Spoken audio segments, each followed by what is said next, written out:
I was intimidated a lot of times. I was very aware of my intimidation, and I didn't know how to get past it because I felt like if I said something, I was just going to feel stupid. And I had to learn how to speak my mind confidently. Be confident. Yep. And even say some things sometimes that might sound crazy. Yeah. And it took me a while to get there. Yeah. It took me a long time to get there.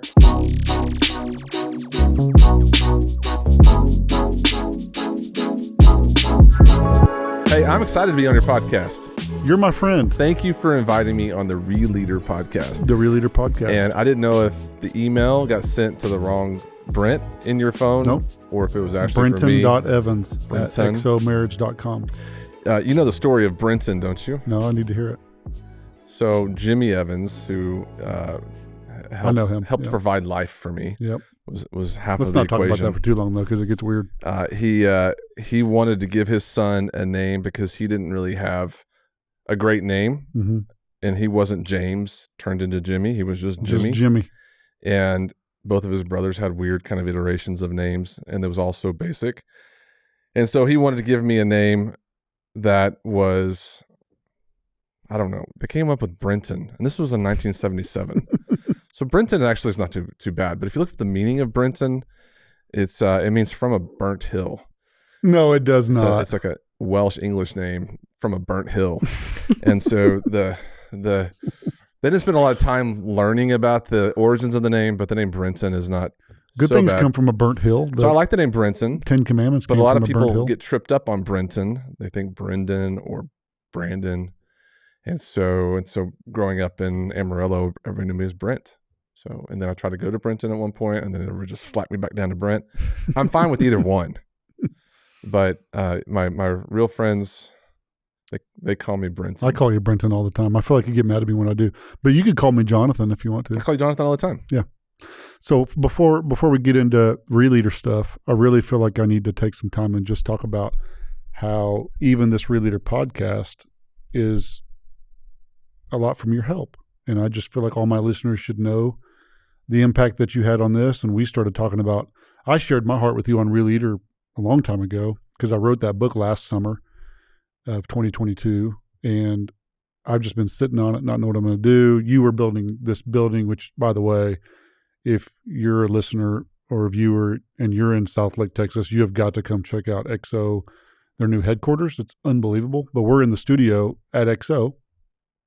So I just have to say you're a huge part of ReLeader. You've helped me with the podcast. You've helped me launch a lot of the Substack, the website, all that kind of stuff. So thank you. Yeah, you're welcome.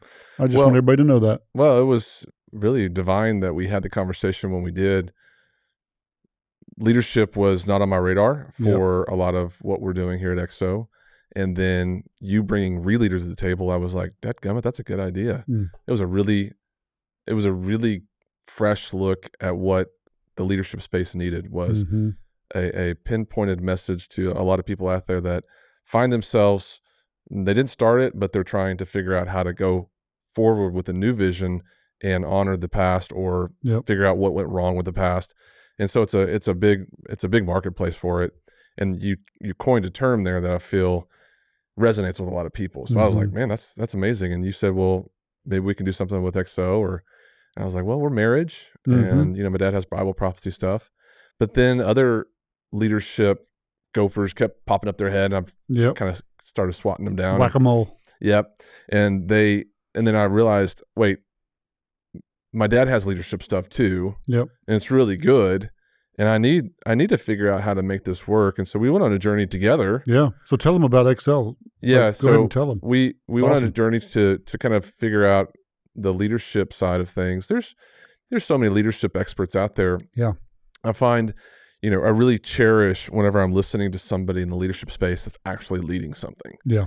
And I feel like my dad, has led from the helm, and his leadership lessons are those sorts of lessons that he learned doing the thing. And, he's not just giving you the recipe, he's giving you the recipe he's cooked many, many times, and he knows how to detail it out. So he's got 40 years of experience in that camp. Yeah. And so he's got the content. I've just never had an outlet for it. Yep. And so as I started exploring the leadership space, realizing that guys like you who are also leading and ReLeading, and my dad and there's others out there, didn't have really a place to put that content where it made sense. Because sometimes leadership can be the other thing they're doing, not the primary thing. So on that journey, excellence in leadership was kind of birthed, which is this platform we're trying to build. And XO is marriage. XL for excellence in leadership is sort of that leadership version of what we're trying to do. And it's brand new. So we're just starting it. Yeah. But the ReLeader podcast, your book, everything kind of fit really well within this whole shift that we're trying to make into leadership, to make sure that we have some of the best content out there, but also some of the best voices. And I think you fall directly in that camp. So it was exciting for me, and it's been cool to see it resonate with people. And you've done a great job of putting quality content together beyond the book. So your posts that you do, your videos, and you can see it in the comment section, or you can see it in people's reactions to your videos or your post. Like, you're telling a story or you're telling a principle that applies real time to their lives, and they're very thankful for that. Yeah. So it's really cool to see, and it's an honor to be on the show today, just to be able to become a part of what you're trying to tell the story of on the ReLeader side from my vantage point, which I'm also trying to ReLead something. Yeah, that's why I want to have you on. And part of what you've done with XO, but now also with XO Parenting, starting an XL Leader, you're finding a way to take what used to be a one lane of marriage today and finding ways to broaden it into other spaces. And so really that's what I want to dive into, because you are a ReLeader, and there's a lot of things that the ReLeader community can learn from how you've done things and why you've done things. Because you've done things, because we've talked about this on the show, but there's really two types of ReLeaders. There are those who are called to come in on the heels of a devastating situation, or maybe there was poor leadership or poor structure or whatever it is, and you got to fix stuff you didn't break. And then there's a whole nother realm of leaders that are coming in, that they ReLead something, but it's not necessarily broke. Now, there's a lot of things that may need to change or reshape what you've done, but there's a big difference between following a bad leader or bad leadership and somebody who's a really great leader. And I don't know which one's harder, depending on what pieces of the puzzle you're picking up or the wreckage, but you are coming in on what I think would be ridiculously hard, following Jimmy Evans in a sense. And well, it's super easy to follow somebody that just imploded, because everything beyond the implosion looks fantastic. That's true. If you can put two sentences together, you're like, okay, we have a guy who can talk. But whenever you're still leading something like I am, and Jimmy Evans is involved still, which is, we have a fantastic relationship. For me, I have to redefine myself away from who he is, because if I compare myself to him, I'll get tripped up immediately. And then I become somebody I'm not. And so I've learned to become confident in who I am and let the chips fall where they may. I don't have to be as deep theological or masterful with my master teacher as my dad is, but also my dad doesn't do things that I do. And I think that's the definition of true confidence, is believing that you can do what you do and somebody else can do what they do. And there's not a competition there. But that's a massive part of the problem, is that most leaders, when they're naming their successor, they think their successor has to be a DNA, not just a DNA physically, but a DNA literal match to their style, talent, giftings, anointings, whatever. I know. Because my dad was integrated into the church world through a very particular path. And I didn't get that. And I don't want to be the trust fund kid who just grew up in a church or in an organization that just got handed to him. And I feel entitled or whatever. And you got to pretend to be him. Yeah. John Maxwell said something one time. I used to consume a lot of Maxwell stuff in my 20s, but one of the things I heard him say live, he in his John Maxwell way, he said, a young man came up to me after one of my talks, and he said, "I want to do what you do." And John said, I looked at him, I said, "Yeah, but do you want to do what I did? Do you want to go through the battles that I went through? You really can look at a lot of things. And I've been with XO First Marriage Today for 18 years. And before that, I was still around doing some stuff. And, you can look at my dad and what he's built, or you can look at me and what I've kind of come behind my dad and try to help build. But there were some really dark seasons. And people don't always see that. So I feel like if a leader isn't challenged, if a soldier never went to war, it's hard for them to describe war really. And I feel like I can stand toe to toe with anybody in the space and say, I have fought those battles. I bled. Yes. Like I've gone through seasons where I didn't know if we would make it. I've gone through seasons where I've been betrayed. I've gone through seasons where I have felt me personally. Not my dad. I've lived it. And so I don't have to always run to Jimmy Evans to know the answer, which I think is helpful now in this season. I'm 46 years old. I have a burden to make this just as strong as he did. And that's important. I think, whatever leader you're following, having some sort of trust that they are in it fully, and that they're not just there because their daddy started it, but they're there because they truly believe that they want to make a difference. And they're operating in their gifts, not daddy's gifts or their predecessor's gifts. Like, it's okay for Brent to be Brent. So it's okay for Brent to say, I'm more of a genius on the marketing business side than I am on the preaching, teaching side, and just settling into that space and operating in that space. And I think that you've done that well, when everybody would have maybe thought, well, Brent is going to be just like his dad someday, when you made it clear from the get-go, no, that's not me. That's not my gift set. I think you just have to have the courage to say something, because I just believed everything I was being told when I came into the space. People just kept telling me things, and I would look at the balance sheet or the budget or the P&L, and I'd be like, that doesn't make any sense business-wise. Well, we're just a television ministry. That's just the way it is. You just pump a bunch of money into Christian television, and at some point it pays off. And sounds like it's that's so I'm laughing because that sounds like the church world. Yeah, well, we don't understand it, so we just keep trucking. And you don't want to be the guy that's like, hey, listen, I don't want to say anything, but we're headed towards a cliff if we don't. And in the world, you don't have faith, Brent. That's the problem. That's right. I didn't have faith. And in those seasons, we were relying upon a couple of donors to step up and save our bacon, and it was a terrible, terrible time for us as a team, because it was feast or famine. But also, I was 27 when I started here, so I was a young pup, and I just felt like I was needing to shut up and listen. And then at some point, things became so alarming to me that I couldn't not say something. And so when I told my dad I wanted to get off television, that was like one of the talks, the pivotal talks that we had. Where when was that, you think? Like, how far into your tenure here did those conversations start happening? About 12 years in, 10 to 12 years in. And the world was changing. We saw it. Everyone saw it. But so my dad started the ministry in 1994. So for him, there were no cell phones like there are today. There was no social media platforms. It was either radio or television. So when you're talking about a guy with a vision, he only had to pass to go national or international. It was radio or television, or you could do, I guess, when they have those chain letter things, you could go direct mail, send pigeons.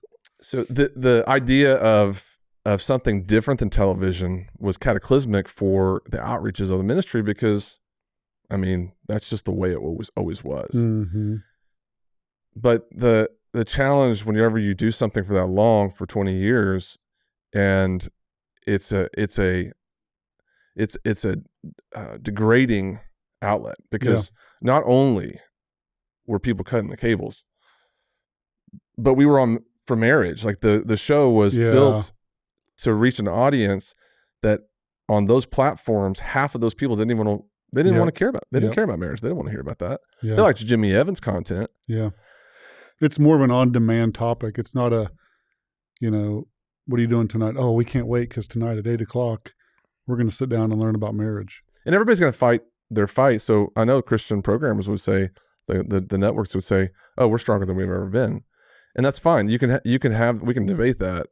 All I'm saying is take a poll on people under 6 years old, and they're just not tuning into that stuff anymore. But here's the question I want to ask you is, how do I word this?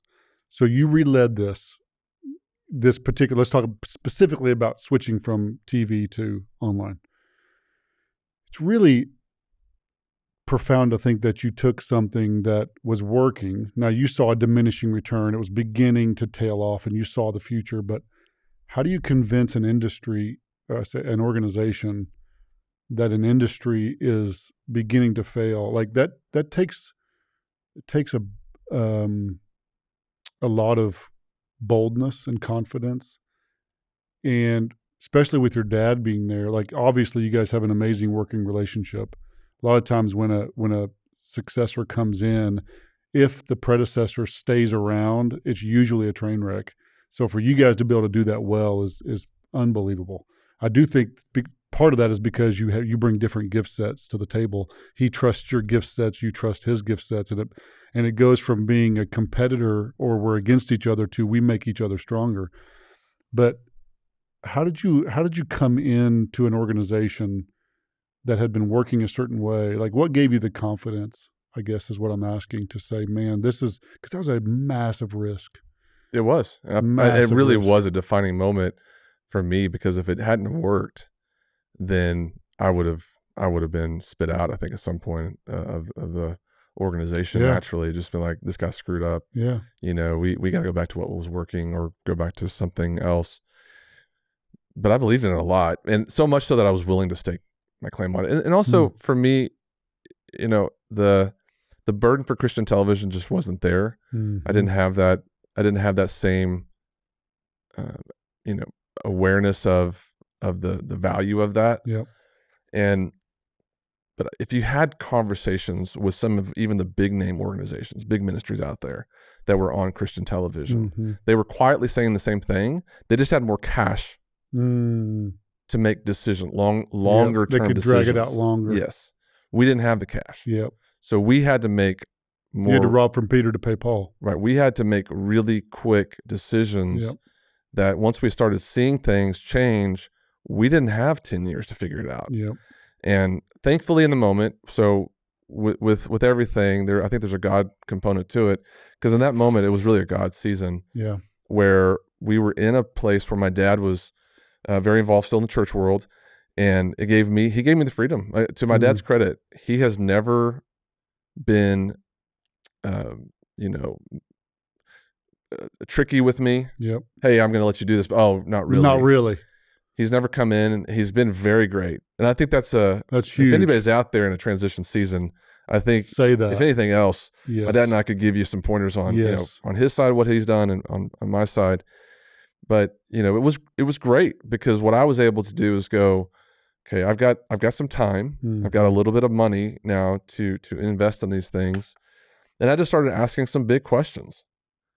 Why can't we produce revenue in these areas? Like why not? These other groups these other secular groups. I hate to use the word secular. That's some Christian lingo right there. Marketplace. There's the groups out there that are making all this money on other places. Yep. in outlets and media outlets, that I was just saying, why can't we do that? And so we went on a path, and I started studying some other models of ways to do it, not ministry models, but really just business models. Yeah. And just started trying to create multiple streams of revenue, because I didn't want to rise and fall on one thing. Yep. And we were rising and falling on Christian television. Yep. And that could have been anything. Yeah. In the corporate world, everyone knows this. If you have one client, you're toast. You're in trouble. Because if that client goes away, you're closing shop. And I never wanted to be 100% reliant on donors. Yep. Which we definitely will love our donors and grateful for it. But even that, if you have one or two big donors that are keeping it afloat, then you're at risk. Donors are grateful that you're not totally dependent upon them. Absolutely. Like, donors hate you coming back to the same pond every year. Hey, we need another $100,000. Whereas you're saying, hey, instead of needing $100,000 to turn the lights on, we need $100,000 to do this new innovative thing. I mean, that's brilliant. Yeah, a lot of this was built out of frustration. I feel like I'm always frustrated. I'm trying to turn over a new leaf, people. I feel like I'm trying to turn over a new leaf. I'm always frustrated with things, so I'm always trying to resolve that frustration. I think that's part of leadership, though. Frustration is what leads us to change. Yeah, so like publishing was birthed because I was frustrated with our publishing agreements. Yes, which, by the way, I meant to say this earlier, but I'm publishing my book through XO. Yeah. Press. Yeah. Is it Press? We're going to do XO. XO. Yeah, XO Publishing. XO Press is the coffee shop. XO Press is the coffee shop. We're drinking the fruit of XO Press. Publishing, not XO Press. Either way it works. Yeah. Anyways, go ahead.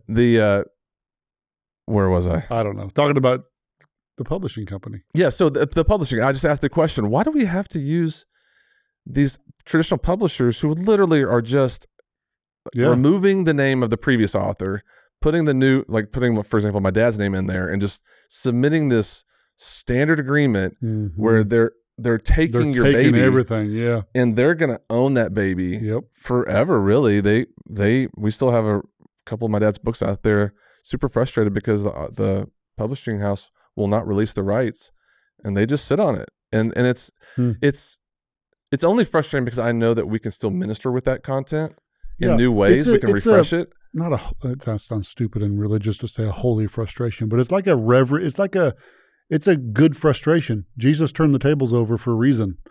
And I think that's leaders get frustrated about things, and that's the spark or the seed that's going to motivate you to create change. Yeah. So that's a good thing. So we started XO Publishing, and it became immediately a boost in revenue for us. I mean, we were just owning all of the margin on the books instead of giving it over to the publishers. And for us, that's lifeblood. And we can now control our own destiny with that, but also we can ensure that we have, whenever it's hard in the ministry world, and I want to go off on a little bit of a tangent. Money is required to do ministry, and ministry, happens because as a byproduct of money. So you kind of have to have these things always out there. And then you have people who make you feel gross for asking for money. Yeah. But you can't do all the fun stuff without it. You have to. And so for me, I go, well, I want to do the building. We're launching XO Parenting. We're launching all these things. Takes resources. We have to bring money in to do that. And so with the books, I don't want to be the guy that's always peddling books, but it's a great way to get ministry out to people. Yeah. And we in return resource benefit from it. So we can do more things. Yeah. So it's a relationship that we have, but anytime you put God in the center of resources and money and sales, people get tripped up over that. I would just challenge you, if you were going to Barnes & Noble, you would have no problem buying, the latest John Grisham novel, and John Grisham is laughing all the way to the bank. And you don't feel bad about your Netflix subscription, So you're getting a product out of it. People may not be able to always, give financially to support what we're doing, but when you purchase resources, you XO Now, come and buy a cup of coffee, you are benefiting the ministry. Absolutely. And I feel that's a win for everyone because we want to be able to bless your life. And my personal goal is to create opportunities for us both to win. And that's a really challenging mindset, I think, for some people in the Christian space. Yeah. Is setting up those kind of programs. Let them be upset. Okay. Well, that's the frustration. Is like, you can get yourself into a little bit of a tangent for making sure you're not. Nobody wants to be greedy, right? And you're not trying to price gouge people. Just the opposite from my side is that we're trying to make things appropriate. But for publishing, and then one of the other frustrations that was out there was, my dad was the only person that was doing all this. Yeah. And so I was sitting there watching him. I tell him this kind of stuff all the time. I was watching him like, you're the commodity. And if you're not here, then we're all. This whole thing well, it's not good stewardship. As much as everyone wants to hear Jimmy Evans speak, it's not good stewardship to put all of our eggs in that basket, because if something were to happen, then the whole ministry. Yeah. Well, he's young and healthy. Fail. Yeah. But he was getting worn out because he was speaking all the time. And so that frustration birthed me looking for other speakers. And we've broadened our contributor pool. So we have more speakers than ever, and great couples that speak on marriage. And even on the Bible prophecy side, we have other people besides my dad. And then in the leadership space, I'm trying to broaden him through multiple voices, but that was birthed out of a frustration that I had. So I found in a season I was just super frustrated with a lot of things, and I was ready to resolve those frustrations. Your frustration brought you to the point of pulling the trigger on something that was a risky thing to do. Right. So let's talk about for a second about the relationship with your dad and how this was for the last 18 years, and high points, low points, difficulties, challenges, wins, losses. For the people that might be like, I was with pastors this week at a deal, and I think there were 8 pastors in the room. Six of them were ReLeaders. 3 of them were taking the church over from their dad. And the dynamics of that. So one, how you navigated some of those waters, how your dad did it in a good way. Or maybe there were seasons where you guys just didn't get it right and it was a challenge. And then other times where it's like, man, I don't think this would have ever worked if. We've already talked about a couple of them. And obviously your dad did a really great job of one, empowering you, letting you be you, not trying to make you be him, and empowering you to make crazy decisions that could wreck the organization. Like he was okay with you pulling all TV ministry and going online instead. He showed a lot of trust. Mm-hmm. So for our listeners, are there things they could learn from the dynamics of you and your dad, whether they're learning from mistakes or learning from, no, this is one thing we did right? Well, the template for it, I think, changes based upon the personalities and the variables. Totally. Of who, a million variables. Yeah, who's there. I think the core of it, the nucleus of it is there an honest temperament on both ends of making this a healthy transition? Mm-hmm. Is there a belief in both sides? Yep. And if those things get off, for example, if I was chronically frustrated with my dad, and I was trying to pull away from things so much that it offended him or dishonored him, it wouldn't work. And vice versa. If I was a young leader who was just chomping at the bit to lead, mm-hmm. and was being squelched by my dad, who never gave me an opportunity, I was just frustrated all the time, and I couldn't do anything about it because he wouldn't listen to me, then I probably would move on. And that's the thing that happens is in a lot of the transition. There's a lot of transition happening right now. Tons. And even more coming. Well, all these churches that blew up in the 80s, 90s, or the 2000s, the pastors are, 60, 70, 80. Yeah.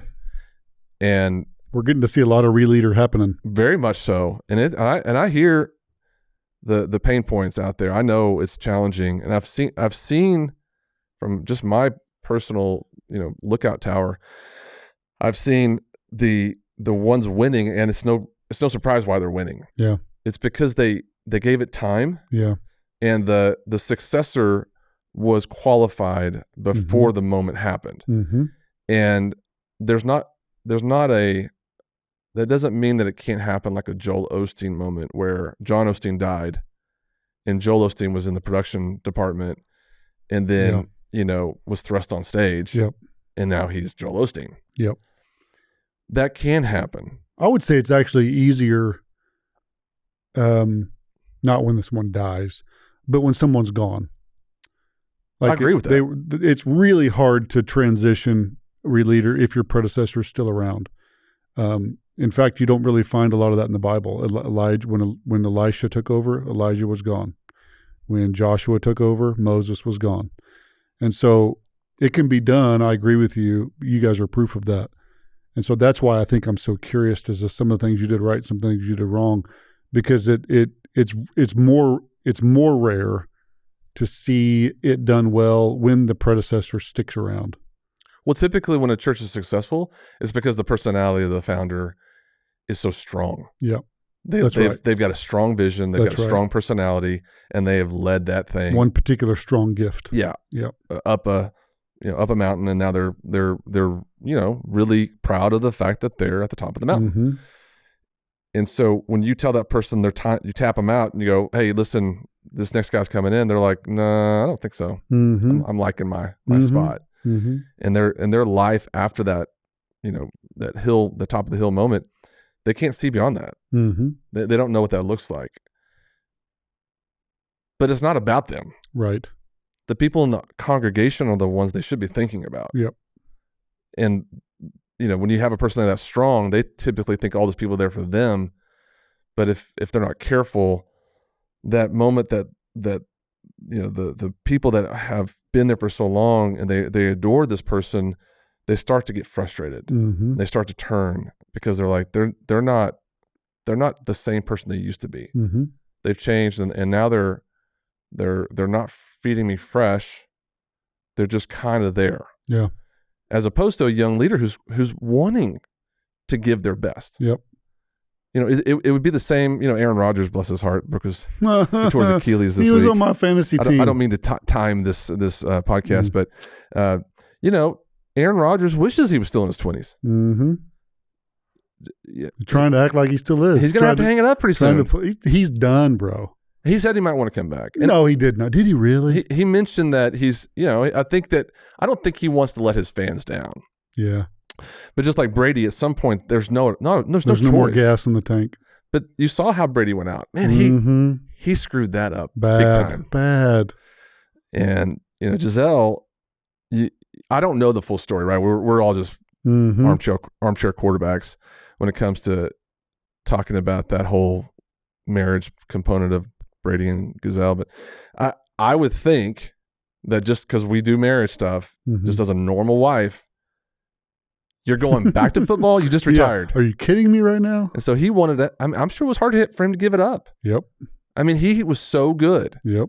And he had a hard time giving that up. Didn't help his marriage either. Right. And I think that really caused casualty in his relationships. But in the church world, it's the same thing. Yep. You're just not willing to give it up because you don't want to. Well, we find unfortunately we get our identity wrapped up in it. We're just as susceptible as anybody in the world. And most people are susceptible to power and money. And it's sad to say that creeps its way into the church. But a lot of pastors don't plan for retirement well. And a lot of pastors get used to that was such a great sermon, Pastor. Mm-hmm. You just changed my life, Pastor. And unfortunately, it creeps in. Sure. I get it. I think one of the reasons you, Dad, and you have done it so well that's helped is that the fact that you do have different gifts. Like imagine if you came in and you were Jimmy Evans 2.0 and you had the same gifting, same talent. You were a strong teacher, preacher. Would it be the case that if he would have stuck around and stayed the predominant or stayed in that role, you're coming in and obviously you'd be very gifted and anointed if you had the same talents and gift as your dad. And so would there be more challenge there? But since you're coming in as like, look, I don't want to be you and you don't want to be me and I can't be you and you can't be me, instead of being this against or competitiveness, it's almost like a supercharger, you guys coming together. I think in that moment though, if you think about it, there's such a rare look, or it would be something that would be remarkable to see. An aged veteran in his prime still, and now a young blood of that same talent coming up. You're seeing almost like the Ken Griffey Jr. and Senior Griffey Jr. playing at the same time, or these moments of like Dion right now with his son. Yeah. You're seeing these like athletes who were just amazing, and now you're watching their offspring come up, and you're just excited about that. Yep. I can't tell you how excited I am about Tiger Woods' son. And I haven't even watched him play. He's not going pro. He could turn out to be like whatever. But I know, but I agree with you. It would be amazing. So I think that in that moment, then it's the responsibility of the elder talent to submit to step aside. Yeah, or to know their place. Yes. But that's the problem. And to realize that whenever the Rolling Stones come on stage, oh my gosh, I mean, they're the Rolling Stones. People love them. Have you ever seen the Rolling Stones recently? I mean, it's kind of, you have to really love the Rolling Stones. And so the Rolling Stones aren't trying to be, they know their place. Yeah. And they can do a concert with another group and know that, there's now new groups coming in. Yeah. And they don't have to take the whole stage, but they can still be themselves. Yeah. But now there's new groups coming in, and there's a way to do both. Yeah. But the problem is ego and pride and titles, mm-hmm. and the congregation has a role to play. A lot of times on this podcast, we talk more about business and kind of bleed in church too. I know we're talking about the church a lot in this episode, and that's okay. But the congregation has a role to play in who am I going to accept? And they get so used to somebody, whether it's the caliber of teaching that they're used to getting, and then the successor comes in, and they can't help but compare the new guy to the old guy. It's just tricky. It's just really, really tricky. I feel like a very secure leader will allow young talent to be on stage and highlight them. Mm-hmm. And even if they're still, doing their thing on stage, they're not threatened by somebody who's a young dynamic speaker coming in, because they know their place. Yep. But an insecure leader or an insecure speaker, or whatever it is, will almost shelter the talent so that it doesn't upstage them. Yeah. And that's where I feel like it can get really, really unfortunately nasty to the younger generation. Yeah. To keep them out because you're so insecure about them taking your spot. Sorry, I'm getting a phone call. Take it. No, it's okay. Is it? It's my friend Oscar. Is it your car warranty? Has it expired? It is my car. I'm calling you about your car warranty. I think I told you I got scammed. Or I almost got scammed last week. It was the best scam call. You almost bit, huh? I nibbled. it almost did. And it was, I don't want to go on because this is going to be, out there, but because I don't want other scammers out there to realize that I'm a mark. I got scammed on Instagram. But I felt like such a boomer, and I'm sorry, boomers, for pulling you into this. I felt like I was the guy that was... With the flashlight for your ringtone? I was giving them too much information, but it was really good. It was sophisticated. Huh. You can't do it. You can't tell us what it is. Well, I don't want to. Okay. So, because you'll look like an idiot? No, because I'm so freaked out that... You don't want to give anybody an idea? If this goes online, that they'll know that I have this type of account and that I can be called. And it was really, really well done. I took the bait on something on Instagram the other day. So I got an ad popped up, and it was one of those, some water gun ads, and it was like right at the beginning of the summer, and you've probably seen the ad. They stick the water gun down in the thing, and it charges up, and there's like a little digital screen on it, and it charges up to 100, and then they shoot each other, and it's like crazy bursts of pressure, and I'm like, that's an amazing water gun. I'm buying that for my son. Pool season. I buy it. It's like two guns for $70 or something. I buy them, and like nothing ever comes. Never get an email about shipping. And then all of a sudden, just one day, I get this package in the mail, and it's like, it's like this big. And for those of you that are listening, I'm talking like the size of a wallet. And I open it, and it is a water gun, like a water pistol, one of the old Dollar General. Oh my goodness! And I'm like, are you serious right now? That's what it was? I guess it's the only water gun that I've ever got in the mail. I gave $80. And your account was debited and everything? Totally debited my account. Anyways, I don't know how we got off on topic on that. Well, scammers, and whatever. I was scammed, and I feel violated, but it made me smarter, and now my stuff is Fort Knox now. Thanks to that. What is there something you feel like you didn't do right along that journey, or a time where you and your dad may have had an argument or a conflict or disagreement, or I don't know. Your dad may listen to this and shoot us both, but no, I mean, I think along the way, I had to learn how to. I had a conversation with my dad one time. This is probably a little bit more open and honest than I've ever been about it. And because I would say things sometimes in meetings or other times, and it was like I was invisible or like nobody could hear me. I would say the same things as everyone else. And my dad wouldn't listen to me when I said it. This was really early on in the time and season of the ministry. But whenever somebody else said the same thing, he would be like, so-and-so said that. I like that. And so I said it to him one time. And one time it was about the ministry shutting down. When I first started, my dad wanted to shut down the ministry. Wow. And I said, I don't feel like God's calling us to do that. I really don't believe you're supposed to shut down the ministry. I feel like if God called you to this, he's going to make a way. I said all this, and then another board member, and he was kind of like, that's great, Brent. But then another board member said the same thing and said, we started this ministry with a belief that this is going to be changing the world, and we're not going to take, so that inspired him, but he was like, that's right. We're not giving up. And so I said to him, I said, what am I not doing, or what am I doing wrong that you don't hear me, or what I want to be able to deliver this burden or passion or whatever it is. Yeah. And he said, there's a big difference whenever you say, Brent, I think something versus I believe something. And the passion with the passion. So if you say I think something, then people won't take you seriously. If you say I believe something, then it has more weight to it. So just be careful of your words, because I might have said, I think we're not supposed to give up.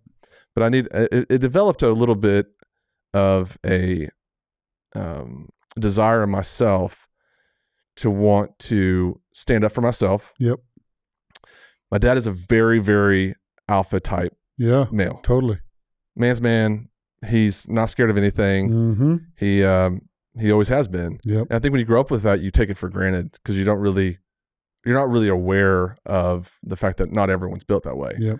But my dad's very gracious with that. He doesn't lord it over. No, he doesn't. He really doesn't. But he's just strong. And sometimes people that are in a room with him are intimidated, and he hasn't even done anything.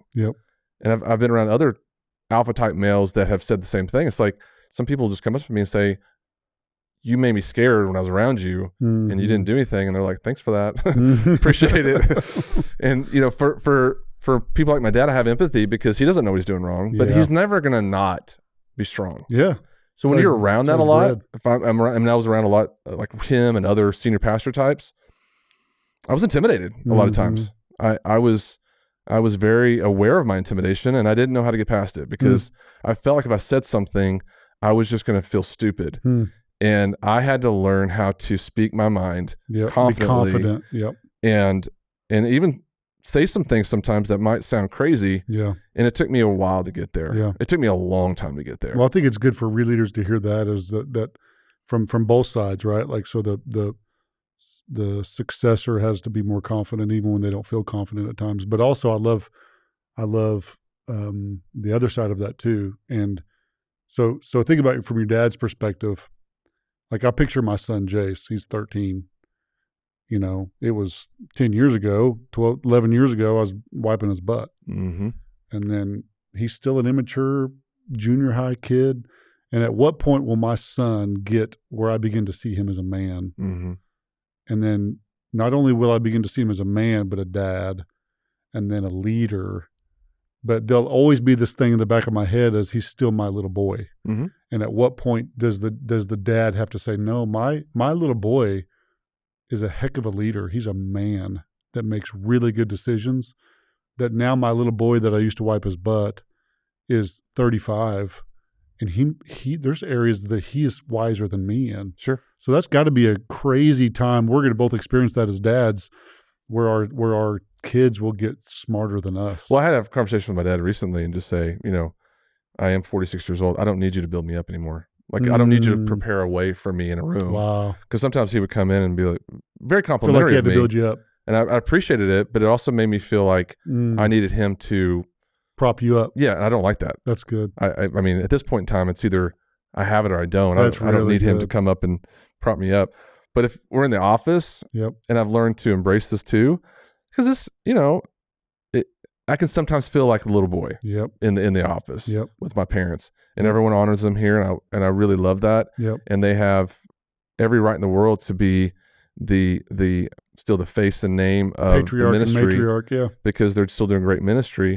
But sometimes I can feel like the little boy, the son, and my dad will use language sometimes like big boy or and those are terms of endearment. So that's where you kind of have to realize that there's lines that's good all over the place that you can get tripped up over, but the heart is really what matters. And the conversations. So my dad and I try and have really great touch points throughout the week that are not business related. So we'll go to lunch, we'll catch up.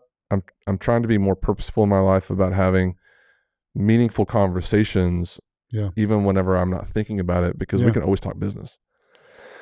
So, we're not hunters and fishers. We're going golfing. Golf. I know. Tomorrow. Golf is where I can get some mental health and connect with my dad and others, my buddies. I need that. Yeah. And you need that. And otherwise it just becomes a grind. Yeah. And so in the office, you don't call him daddy or Papa? Big Daddy. Papa? Hey, Papa. Dad. Can you come in my office, Papa? Unfortunately, there's some very unhealthy, dysfunctional families out there where I'm not so sure that there's not, like the mom still comes up and cuts the food of the son in his 40s. But no, my parents are great. They've done a great job. And I've been friends with Jon long enough to know that in his eyes, he's ready to wrap this up. So we can wrap it up. I just don't know if anybody's listening anymore. They're listening. What are you talking about? No, this has been fun for real, dude. No, it's been a blast. And I think you've done an unbelievable job. You're one of the best ReLeaders I know.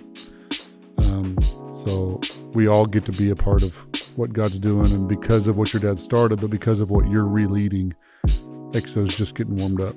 So come watch kudos to you. South Lake, Texas, 1021 Grace Lane. EXO Marriage swing Center. By this place. You got to see it. It is open to the public. The EXO Press. I will put my reputation on the line. And Brent wants to meet each of you individually. His cell phone number is 887. All right, dude. Love you. Thanks for coming on. You bet, bud. Hey guys, thanks for watching. As always, click on this thing. Give us likes. Share it on social media. Go to ReLeader.co, be a part of this community. Love you guys so much. Thanks for watching. Until next time, go fix broke stuff.